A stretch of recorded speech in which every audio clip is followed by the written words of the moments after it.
Assalamualaikum warahmatullahi wabarakatuh. Kembali lagi dengan saya Mustika Edi di channel Payung University. Sekarang saya bersama dengan Ibu Hifni Caroline selaku trainer dari Global Ecobrick Alliance. Beliau juga selaku dosen di IAIN Metro, dosen biologi ya Bu ya. Oke. Untuk kali ini saya ingin berdiskusi dengan Ibu terkait ecobrick Bu. Apa sih Bu sebenarnya ecobrick itu? Ecobrick itu adalah dari katanya eco dan brick.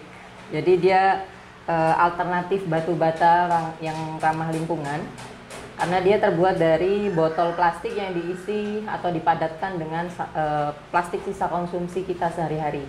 Jadi kayak misalkan di rumah kita menggunakan deterjen, kemudian sabun dan lain-lain. Ecobrick ini adalah bahan bakunya adalah plastik sisa konsumsi, kemudian dia dipadatkan dalam satu botol. Ini yang disebut dengan ecobrick. Oke, cukup simpel sekali ya terkait ecobrick ini, dan tentunya sebenarnya bisa dibuat oleh siapapun ya Bu, ecobrick ini.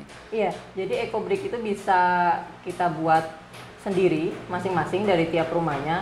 Ini adalah usaha kita untuk supaya tidak membuang atau bahasanya apa sih? Membuang itu tadi plastik sisa konsumsi kita, kemudian karena molekul yang terkandung dalam plastik ini kan mengandung racun yang disebut dengan dioksin. Jadi ketika plastik sisa konsumsi ini kita bakar, molekulnya itu akan naik ke udara. Ketika kita timbun di tanah, dia tetap molekul racunnya itu tetap diam di tanah. Kemudian kalau kita buang ke lingkungan, ke tempat pembuangan akhir ataupun ke sungai, molekul plastiknya itu masih tetap ada di situ. Jadi kita mengantisipasi itu dengan membuat ecobrick dari plastik sisa konsumsi ini.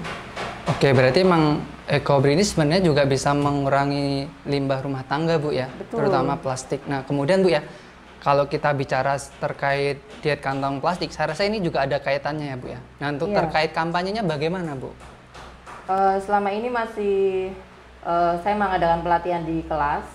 Harapannya memang bisa berkelanjutan di setiap sekolah ataupun ibu-ibu rumah tangga di sekitar rumah saya pribadi, kemudian ibu-ibu payungi juga bisa ditularkan, karena kita setiap hari bisa jadi menghasilkan atau mengkonsumsi barang atau sesuatu dan itu menghasilkan plastik sisanya. Nah, plastik sisanya itu kemana?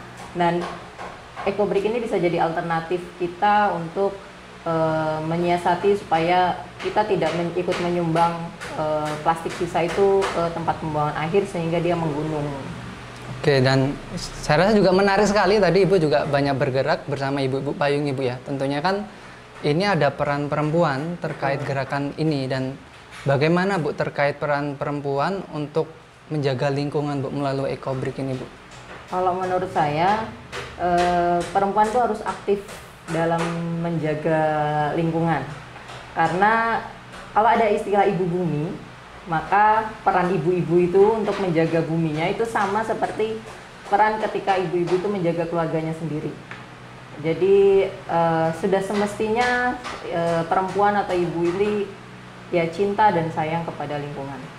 Oke, dan oh ya, saya kemarin juga sempat baca bahwasanya ternyata Ibu juga pernah mengikuti Eco Camp di Bandung pada tahun 2015 Bu ya? Betul. Nah, sebenarnya itu kegiatan apa sih Bu, dan apa pengalaman yang Ibu dapatkan dari kegiatan tersebut? Jadi selama di Eco Camp itu kita masuk atau di train selama 10 hari di Yayasan Lingkungan di Bandung. Kemudian dia memotivasi kita untuk memunculkan kesadaran ekologis. Di antaranya adalah dengan tidak boros dalam hal pakaian, makanan, kemudian aksesoris ataupun apa. Karena itu hal boros itulah yang menyumbang kerusakan bumi makin besar. Jadi dengan kita makan, permintaan makan terhadap konsumsi itu besar, maka bumi itu akan terus-terusan menghasilkan makanan. Kalau kita berlaku secukupnya, entah itu hemat dalam hal tekstil, pakaian, kemudian konsumsi kita, kemudian otomotif atau elektronik, sebenarnya itu juga menyumbang peran besar ke lingkungan supaya tidak terus-menerus dieksploitasi. Gitu. Berarti artinya juga kita harus hidup secara efektif dan efisien, Bu, ya, tidak berlebihan yang kemudian malah menghasilkan sampah lah pada intinya dan berdampaknya dengan lingkungan. Iya. Kalau kita lihat sekarang kan juga lagi marak nih terkait mubadalah, Bu, ya, yang mungkin dengan bukunya Bapak Mansur Faki ya terkait qiraah mubadalah. Nah, kalau kita lihat sangat menarik sekali terkait pembahasan terkait mubadalah ini. Dan kalau menurut Ibu, apa sih hubungan antara mubadalah, perempuan dan lingkungan? Oke. Jadi kalau kita kenal ada hablum minallah kemudian hablum minanas, maka di kajian mubadalah itu ada tambahan lagi hablum minal lam. Jadi kita berbuat baik kepada alam. Kenapa? Karena relasi kita sebenarnya kita bukan superior daripada manusia, itu bukan superior, kemudian alam atau bumi itu inferior, tetapi kita itu setara dengan alam. Justru manusia diciptakan sebagai khalifah itu sebagai pemelihara.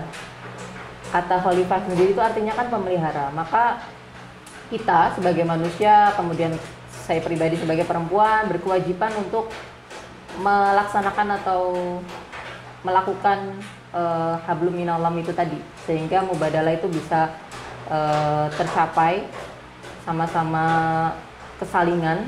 Misalkan saya menjaga alam, kemudian alam akan menjaga kita dan sebagainya. Itu sih menurut saya. Artinya memang menjaga alam itu sebuah kewajiban, Bu, ya. Betul. Untuk kita semuanya. Kira-kira apa sih pesan dari Bu Hifni untuk para perempuan untuk bisa ikut menggalang ataupun bisa ikut kampanye Ecobrik ini, Bu? Khususnya untuk ibu-ibu ataupun perempuan yang di rumah, kita bisa sekali mengurangi atau diet plastik. Yang pertama, kita dengan kampanye trash bag, kan sering ya kita menggantikan plastik dengan trash bag ketika berbelanja dan lain sebagainya. Kemudian yang kedua, jika tidak mungkin kita mengurangi plastik kemasan seperti deterjen, kemudian biskuit dan lain sebagainya, maka hal yang dapat kita lakukan adalah kita menambatkan plastik ini supaya tidak beracun ke makhluk hidup, entah itu hewan ataupun tumbuhan, dengan memasukkannya ke dalam botol ataupun Ecobrik. Ecobrik ini bisa macam-macam ya, dia bisa sebagai alternatif kalau mau buat rumah yang ekonomis dan dia ramah lingkungan. Kita mengumpulkan batu bata ini dari sekarang. Kalau kita mau buat kursi, kemudian kursi taman, meja, itu juga bisa dibuat dari Ecobriknya. Jadi bisa bermanfaat jika kita terus-menerus melakukan kampanye diet plastik ataupun kampanye melakukan Ecobrik ini dari rumah. Oke, terima kasih ya untuk Ibu Hifni selaku trainer dari Global Ecobrik Alliance. Semoga ini cukup bermanfaat untuk kita semua dan ternyata Ecobrik juga bermanfaat juga untuk menjaga lingkungan kita dan ada nilai ekonomis dari pembuatan Ecobrik ini. Salah satunya tadi seperti bikin kursi, Bu, ya, bisa digunakan bahannya dengan Ecobrik ataupun dengan Ecobrik kita juga bisa membangun rumah juga pakai ini juga bisa, Bu, ya.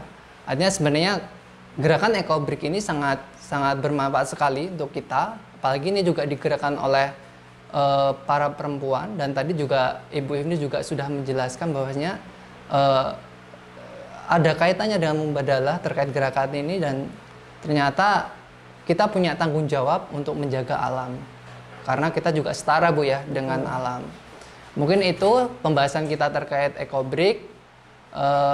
Jika ingin tanya lebih lanjut tentang Ecobrik dengan Ibu Hifni, nanti bisa hubungi beliau di deskripsi atau bisa komen langsung di channel YouTube kami. Nanti akan kami sampaikan dan tentunya kami bisa nanti ada diskusi lagi atau Q&A terkait Ecobrik.